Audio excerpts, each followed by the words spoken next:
Good morning, friends. Today we are discussing about chemical stabilization. In that, other chemicals. So usually we are discussed about lime stabilization, cement stabilization, and even bitumen stabilization, as well as bitumen stabilization we discussed, bias stabilization. So today we discuss about stabilization by using other chemicals. Other chemicals, what are the other chemicals? We first point out the other chemicals. First one is calcium chloride and sodium chloride. Second, that is lignin.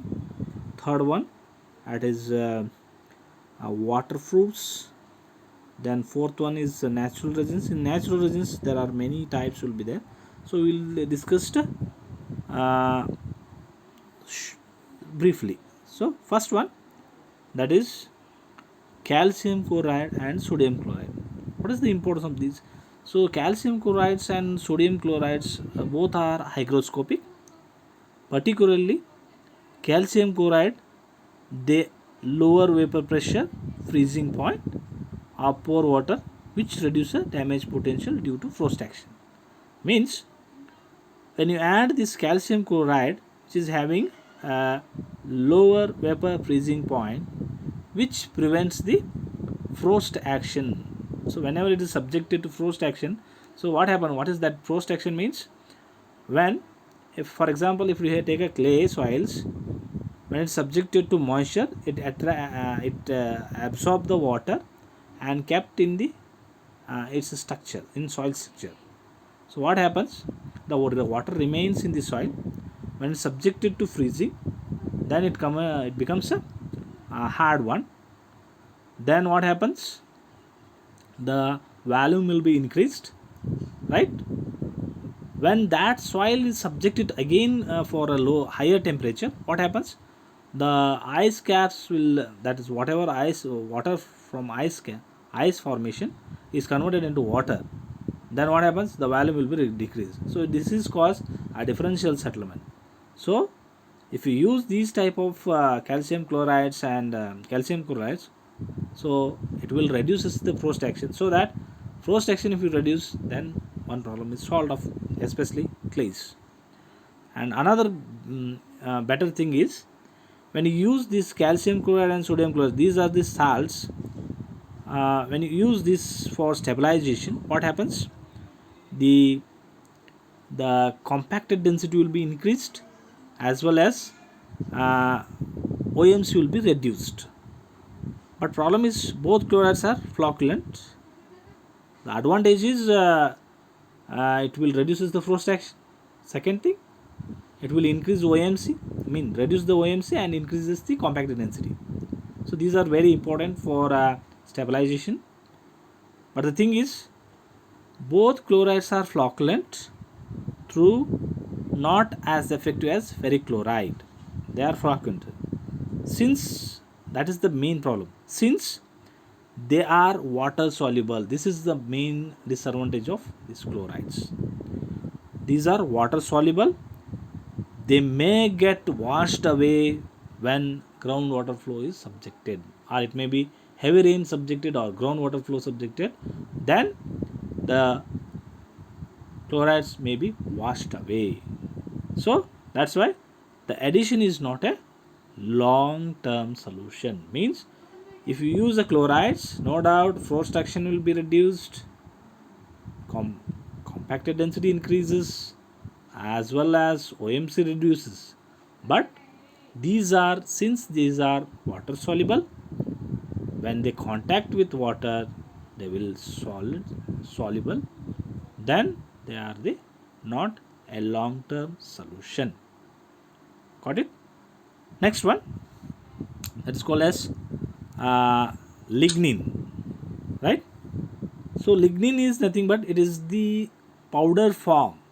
Is a derived, usually these lignins are derived from wood, which are water soluble as and available in powder form and also in a liquid form. Lignin, when mixed with water, binds the soil particle to strengthen them. Means lignin can be used as a binding material. So if it is used as a binding material, it increases the binding between the two particles. Means the stabilization takes place. So lignins are mixed with water, binds the soil particle to strengthen them. Right? As it water soluble, this is also having a problem, that is water soluble. When it is subjected to ground improvement, subjected to water, it will washed away. For that reason, if you use this one, it is also not a permanent in nature, because it is subjected to water, then it is soluble. So for that reason, some they have taken to render lignin insoluble in water, it is mixed with sodium bichromate and potassium bichromate. Means if lignin should not subjected to water soluble, means you have to add sodium bichromate and potassium bichromate to form a insoluble chromolignin gel. If you add sodium and potassium bichromate, it is subjected to converted into insoluble chromolignin gel, so which can be a permanent solution. But the problem is what? This overcome problem of lignin getting carried away from the groundwater. However, that's a very important. These chromo compounds are poisonous. So, no doubt, lignin is giving a binding property, increases the stabilization, but it is not a long-term solution because it is water soluble.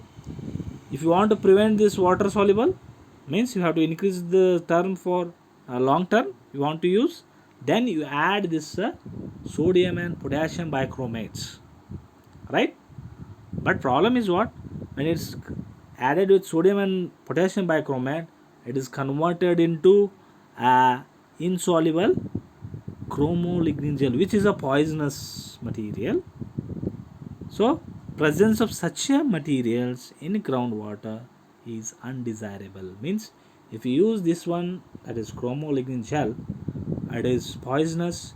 When it is react with groundwater, it becomes toxic, which is create undesired effects. So that's why, hence use chromolignin gel is not advisable. So we are not using this one. Okay.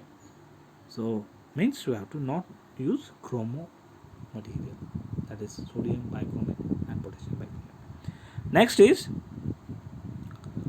waterproofs. Some fine grained soils, for example, if you take a clays, some fine grained soils like clays are strong when it is dry. On wetting, they absorb water and lose most of its strength. If such a soil particles are covered with hydrophobic or waterproofing compounds, the soil retains its strength. It means usually a black cotton soil is the best example.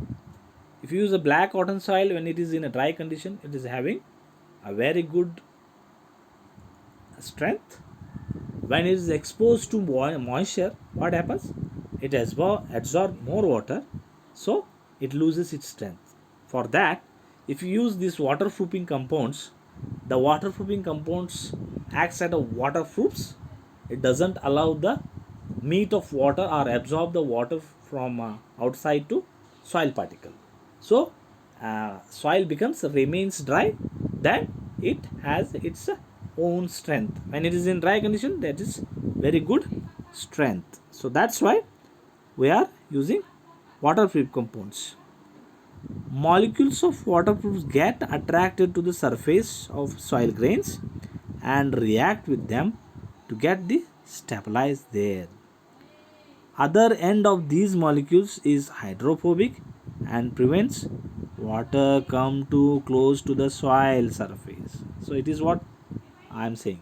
It means when you add these waterproofs, they react with soil and form a layer on that dry top surface it doesn't allow the water to absorb the dry particles. So it remains dry, so have good strength, right?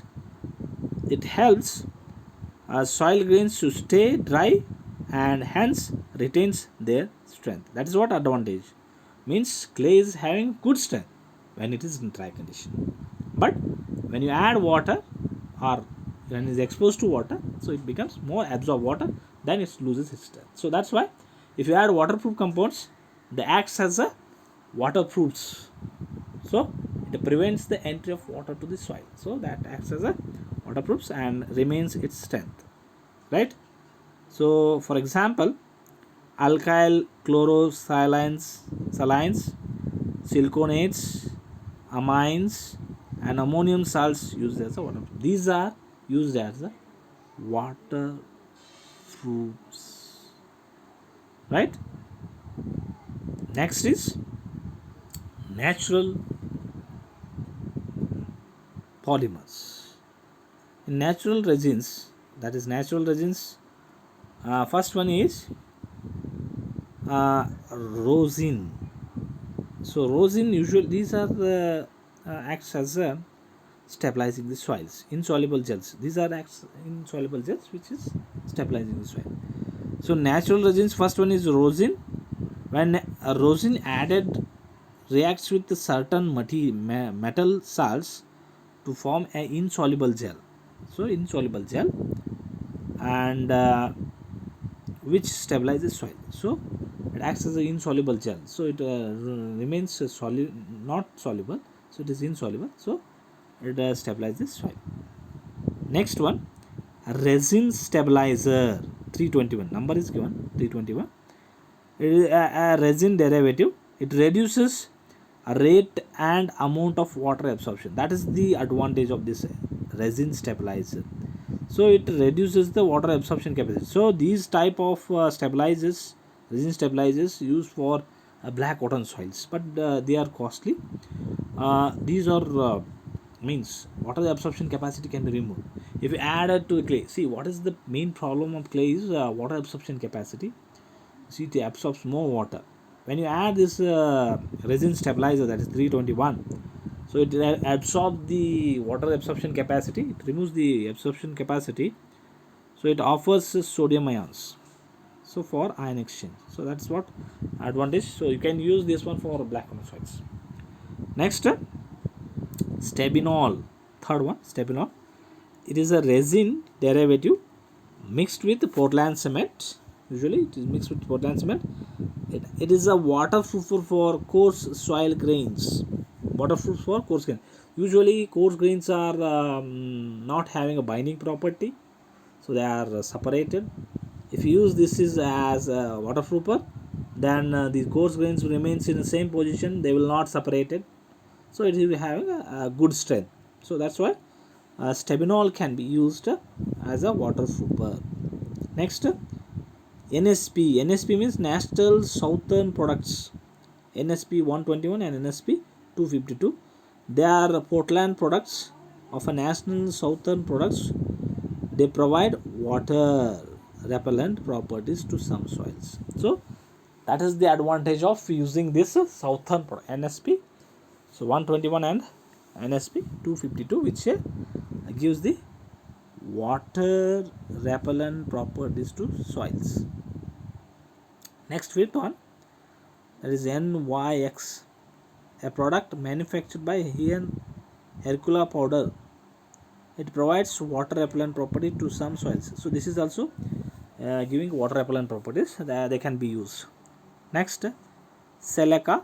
It obtained by evaporation of an ester with malic acid and by evaporation of solvent from a solution of silicon alcohol.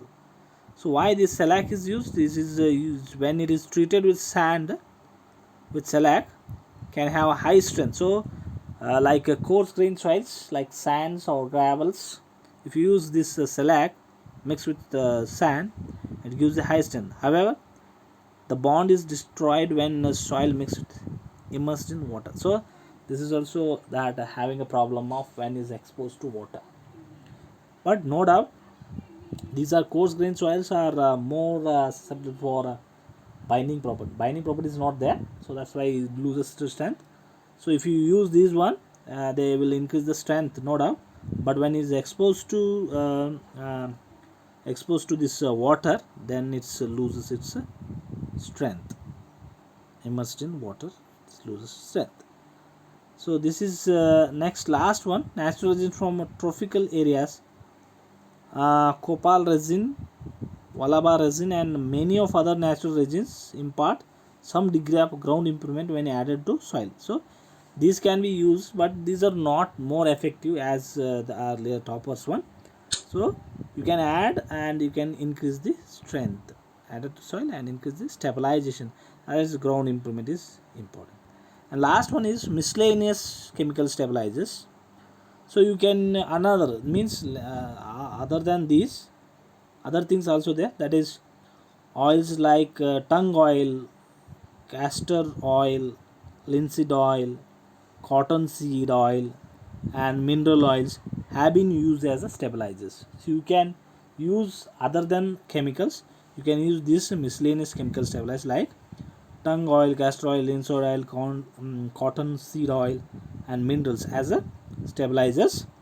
They get oxidized, solidified slowly and bind the soil particles. So in the means these are, so main important stabilization means when they are separated they have less strength, when they are bonded together means give high strength. So when you add these oils, they are binded each other, so give impart greater strength. So you can use these miscellaneous chemical stabilizers also for increasing the bonding property of especially coarse grain soils. So thank you.